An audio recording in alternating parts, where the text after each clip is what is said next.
One trend which I feel is making a change, and I saw it this year, is people going for gigs. Oh yeah, Like man. a lot more people are going for gigs this year. Artists from regions actually representing their roots and regionality instead of it just being as a representation basis.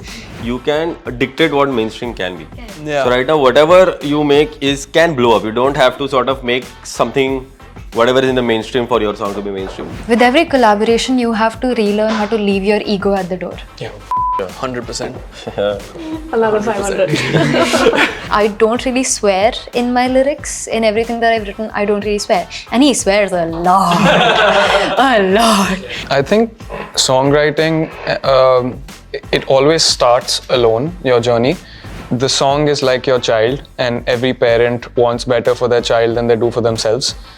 It's how it is in life as well. I just don't. I sort of give up and I'm like, okay, time to go to sleep. So I just... And then Rahman sir calls you. The feeling after you finish writing that song, I don't think it can replicate any. Like It's you like can't. taking a shower. How do you feel after a shower? Yeah, You get what I'm saying? yeah, I know what you're saying. So I have a folder on my phone. It's called Keep Going. And Wow. I'm a pianist that songs on the guitar for some reason. Guys, I would actually like to ask you all about this. What's that one trend in the music industry that happened this year that you really loved? What would that be? Oh God, one trend in the, like for example? Something Can that I is- say something? Yeah. Like I think one trend which I feel is making a change, and I saw it this year, is people going for gigs. oh yeah, Like man. a lot more people are going for gigs this year. Yeah. Oh, like and that. I think That it's makes just sense. like, because at one point when I went to watch an artist, or even at my gigs, there weren't as many people. But this year, I think soon as I think because of the boom of, as you said, like the boom of like just international acts coming, people have gotten a lot more interested in gigs, and they're wanting to watch their favorite artists internationally or local artists as well. So that's, I think, one That is trend true. that I just hope skyrockets true. even further, to be honest. I think, that translates to everything. Like our generation wants to spend their money. They want to go have a nice coffee, want to buy clothes, want to go for gigs and stuff, the disposable income.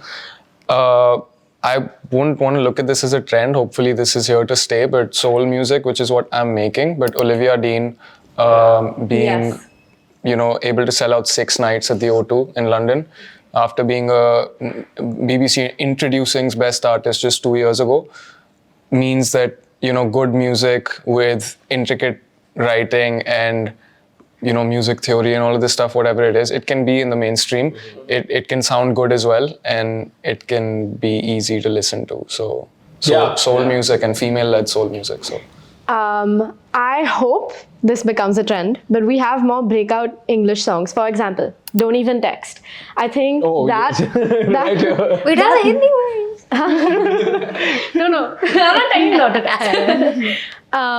I was so happy to see the response to that song, because it's honestly like seeing that as I view it as a breakout English song from India, and I love that. And I'm hoping that becomes a trend too. Like we have more English songs from India, because we have a lot of artists doing English music, doing soul music in India, and just want to see them get the recognition.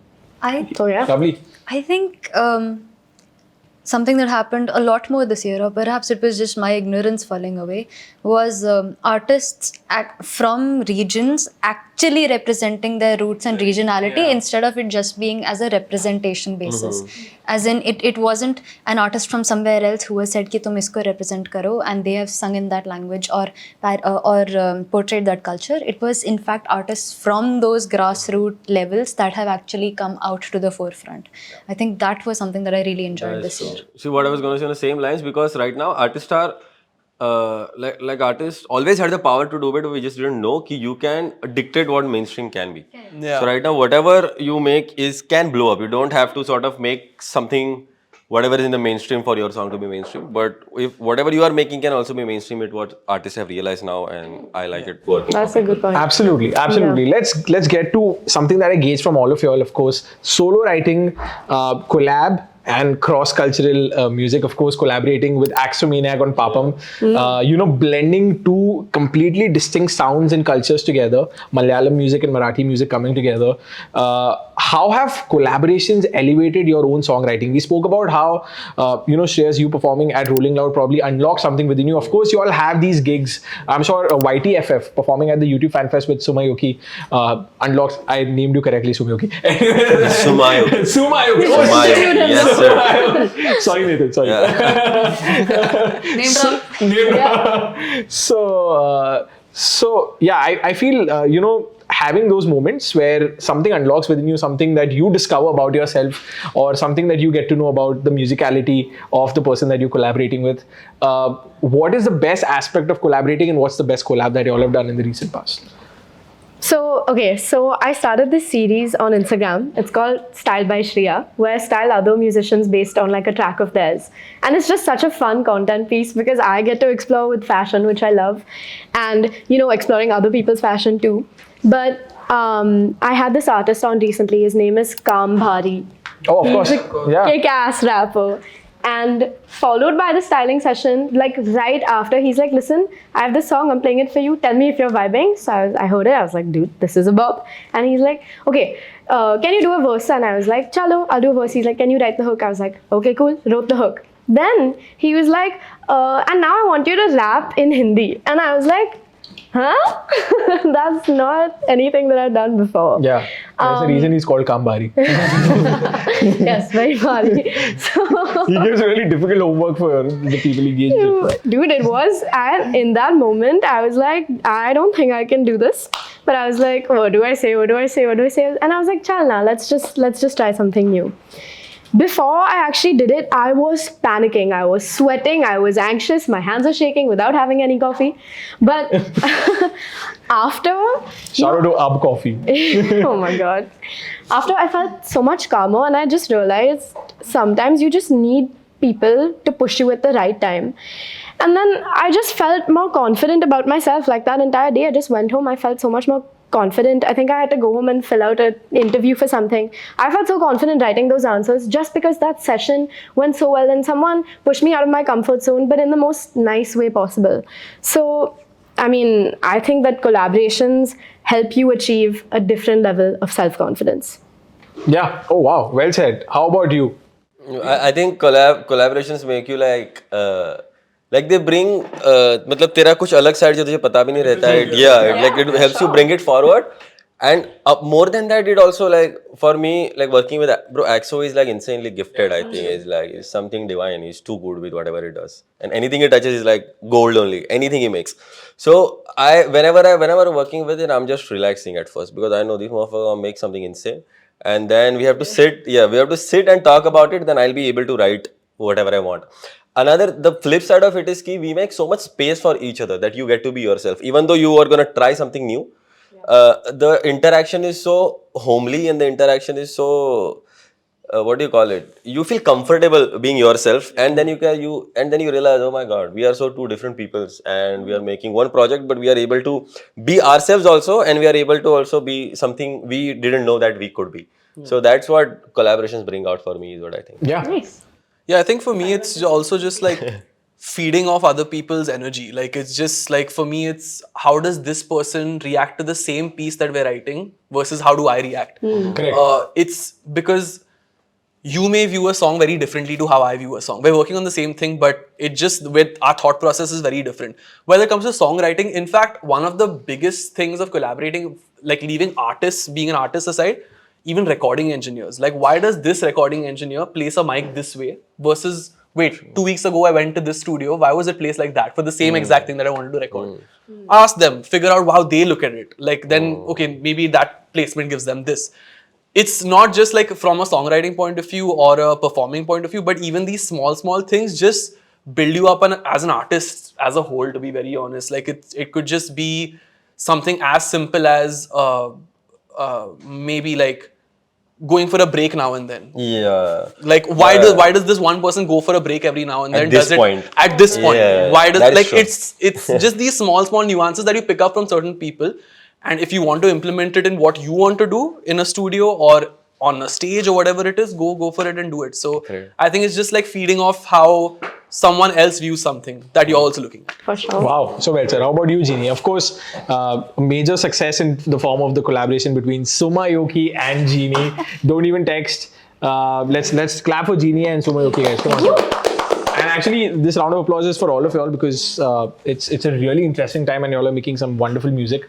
How did that collaboration, of course, it's one thing to collaborate with someone who's completely different to your sound, and the other thing to have it be this successful, of course. What did it teach you, and what is something that you learned from the work ethic of Tsumyoki that you now use in your own music? Okay, so I feel like one very important thing that perhaps isn't talked about as much, or it is for sure talked about, but not in front of cameras, is with every collaboration, you have to relearn how to leave your ego at the door. Yeah. 100%. Another 500. So, because with every collaboration, you're working with somebody who has a completely, or perhaps they have something similar, but they have a completely different workflow. They have a different idea of how things will go, what will work for them, what will work for you, etc., etc. But the idea of a collaboration is that you meet in the middle, ideally, in the ideal sense, wherein you're going 50-50 for the song. So working with Yoki was, well, really fun, one, because I personally do not believe in, I don't really swear in my lyrics, in everything that I've written, I don't really swear. And he swears a lot, a lot. And so when he first sent the demo to me, I was a little taken aback because it was just in English. What is it called? Don't even swear? I think Sometimes you don't even swear. it was called Don't Even Text only, but I heard the track and at first I was just like, oh my god, should I do this? And just that running it in my mind. But then at the same time I was like, you know what, let me try it. And then I asked him to send me the instrumental, but the part that he left silent for me, I asked him to strip it down just to the guitar so that I could bring in that sort of what I like doing most, which is bring in a break in the song. So then he sent me the track, I wrote the melody, which of course for the YT Fan Fest performance videos did very well. People really liked that part. We did that and it just turned into sort of a conversation because the entire thing, he taught me what the meaning of situationship was. Yeah. when he told me about the song, because he was like, this song, I mean, what I have written about is situations. I'm like, what is a situationship? And he's explaining it to me. I'm like, okay, all right, lot to take in, let us process this. And then it turned into the sort of conversation with the last chorus and everything. But again, it was just, we are two very strong personalities when it comes to where we want to go sonically, both as producers and as writers, as composers. So just making sure that everything that we did was to make the song better. We, in fact, redid the song. The song we started in May of last year. So it took us a while and we reached a point where, okay, not working, come back to Mumbai, we will sit and do this again. We sat at Beyaul, did the entire thing again, and then it reached the stage where it did. So it's just constantly remembering to leave your ego at the door.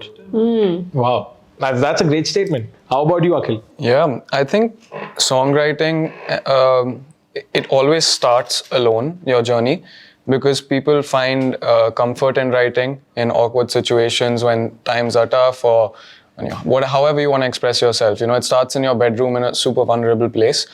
And the journey from that to learning how to work with people and being comfortable with them and being vulnerable with them is one that I had to take, because my songs, I feel, are very personal and I sit on the keys and that's like an extension of me. It's like that's the only way I could do it.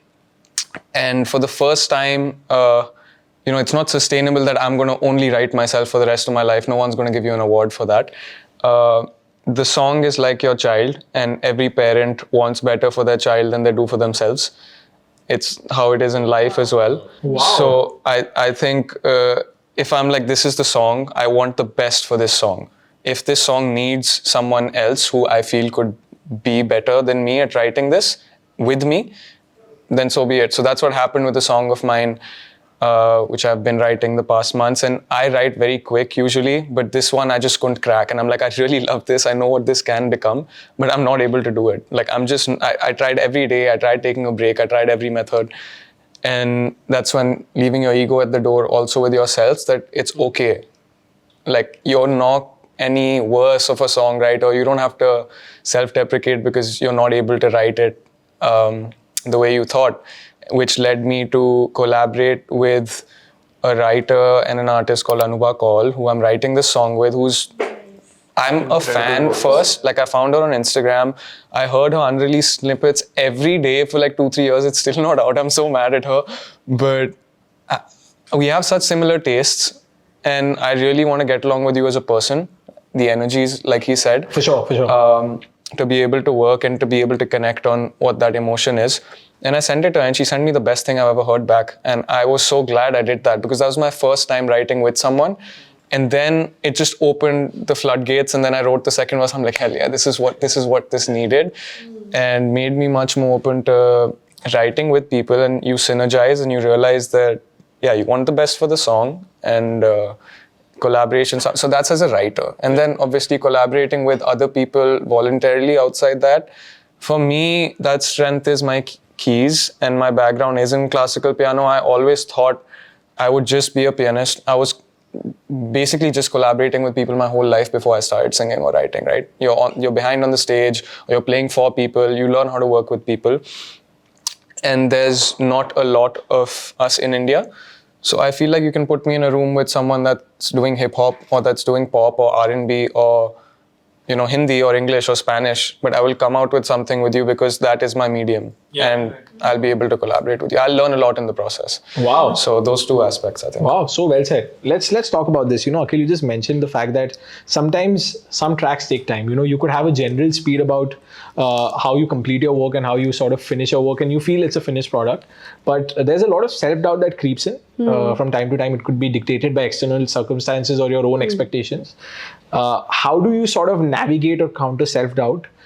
Sometimes when you wake up and you feel that you are not good enough, or you're not operating to your best levels, what are those beliefs that you've instilled, and what are those mechanisms that you sort of adopt and remind yourself that, no, I have got this. It's a long-term game. It's a game of sheer patience, and I believe in myself. What are those practices that you all adopt? Let's start with Akhil. Yeah, I think this is something I'd been dealing with the past months, and when you're trying to do too much at the same time, you feel like you're getting pulled from all directions, and you're not good at any one thing, right? Like you start thinking, I'm so jealous of people that specialize in just one thing, because I'm trying to do everything and I'm sucking at all of it in the process. And John Mayer says that there's what it is and there's what it seems. What it is will get to you. What it seems will get to you. My bad. You make up this thing in your head, and you keep living in your head. And in that moment, you need to go to a friend, and they're like, hey, this is what it seems like. And they'll tell you, no, this is what it is. Correct. And it's okay. So a friend or a family member that you trust. And for me, that was my brother, who again I have no musical influence in my family at all. You come from a background of finance. Yeah, finance, army, engineers, just nothing to do even remotely. But they're like, this is your superpower. You can't doubt yourself at that one thing that you're good at, or stuff like that. And I think also fresh airs, there's a lot of time you leave an idea after just making it and just neglect it. Yeah. And you come back after a few weeks and you're like, damn, I think that I had something that I can work on this again. And yeah. Lovely. How about you, Gini? What is it that you adopt? I just don't. I sort of give up, and I'm like, okay, time to go to sleep. So I just... And then Rahman sir calls you. I just get into bed. I'll take my iPad, I'll watch YouTube, or I'll read a book or something. But then as I'm doing that task, I'll start feeling, oh, there's a lot of people who've put their time, their energy, their effort into helping me build something that is my dream. And if not to myself in this moment, I owe it to them. So that self-doubt erodes very quickly when you realize that if people that you respect, good musicians, good people, are choosing to work with you, then there is something that is of worth there. Yeah. So you have to do justice to that. Wow. And just get out of it. Wow, well said. How about you, Aarya? I think, there are two aspects to it. From a songwriting point of view, my whole view of songwriting is slightly different. It's like, if I'm not able to write a song in half an hour to 40 minutes, I don't think it's a good song. That's how wow. I look at it. Because the moment you're able to write a song in half an hour, 40 minutes, that means you're not thinking. It's just coming out. Flowing. Flow state. When you're not thinking, that's the best way. And that the feeling after you finish writing that song, I don't think it can replicate any. Like It's you like can't taking a shower. How you feel after a shower. yeah, You get what I'm saying? I know what you're saying. Yeah. That and I mean, after a good gig, those two feelings are amazing. But so I think when it comes to that, And a song idea in the shower. Oh, that's like 2 showers at once. that has happened before though. But yeah. But there are a lot of times where, after this, like this, whatever benchmark that I've set for myself, where it's like I'm still stuck on like a first verse and I'm just like, it's not happening, it's not happening, it's not happening. I still just write something. Yeah. Like I don't have to release it, right? It's with me on my phone or my notepad or whatever it is. I just write something. Like you just get it out. Just get Scribble, it. Just yeah. get it. Just Scribble. scribble. Scribble, Get it that's out. true. You could write a line that says the grass is blue. The grass is blue. Just go for it. Go for it. Keep writing it. Keep writing it. And once that's done, okay, fine. This song may not work.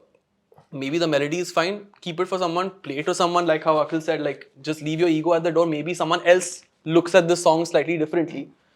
Give it to them or play it to them. Collaborate with them. They have an idea that they want to share with you or whatever it is.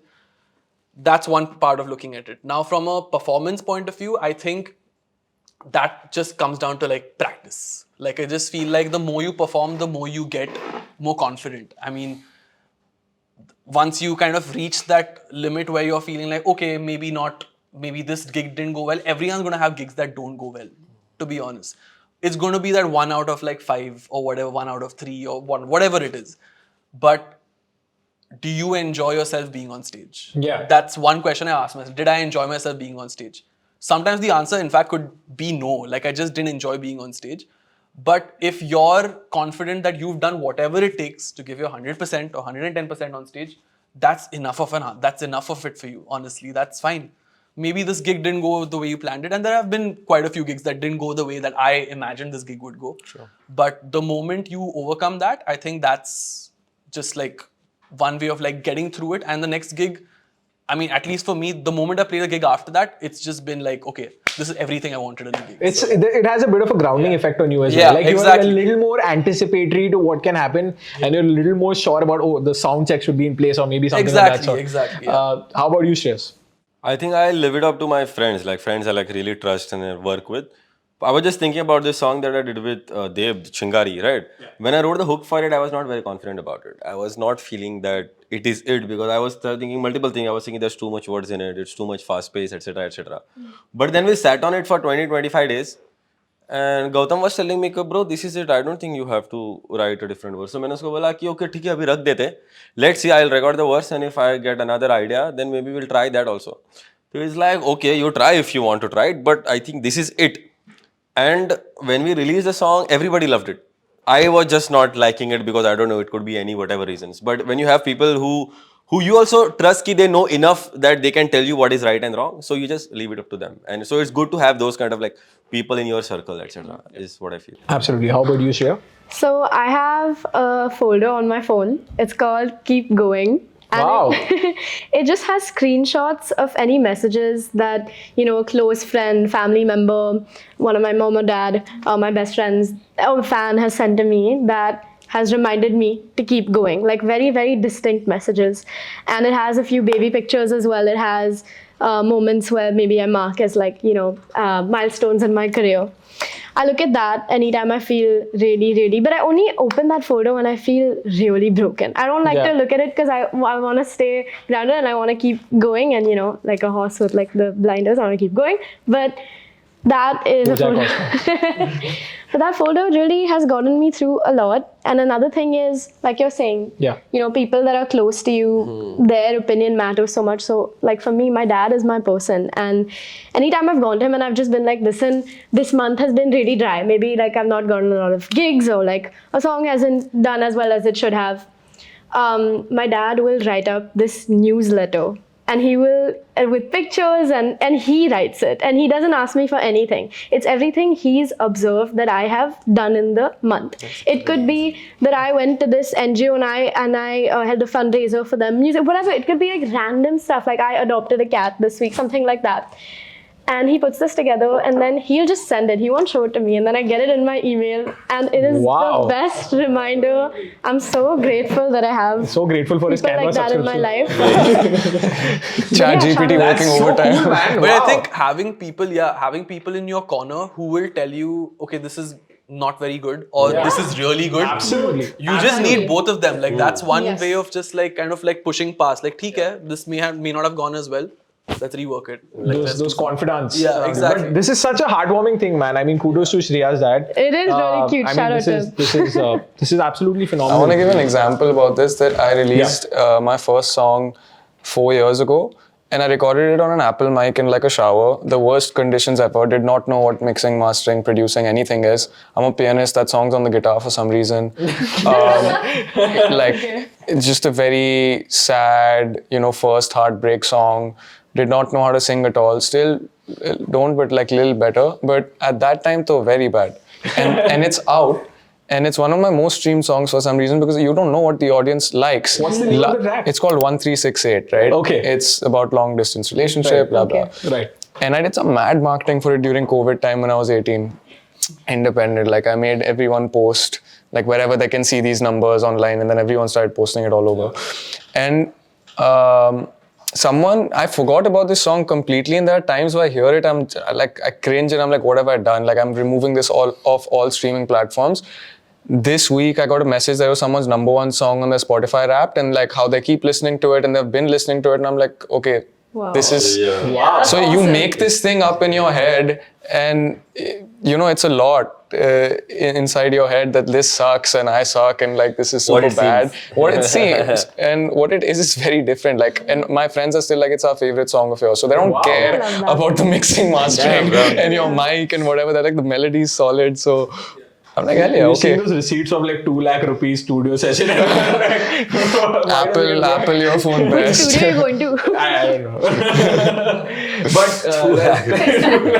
I don't know, maybe Dr. Dre's studio. But that's super cool. I would Someone actually, somewhere like that person's keeping me from taking it off. Yeah. The platforms. Yeah. Shout out. Shout out. Lovely. I mean, this sort of summarizes the fact that once you put out something, it's not your own. It's not your own, yeah. It's really, been grasped by the people around and with open arms. I think people think that with this type of a career, it's difficult to create structure.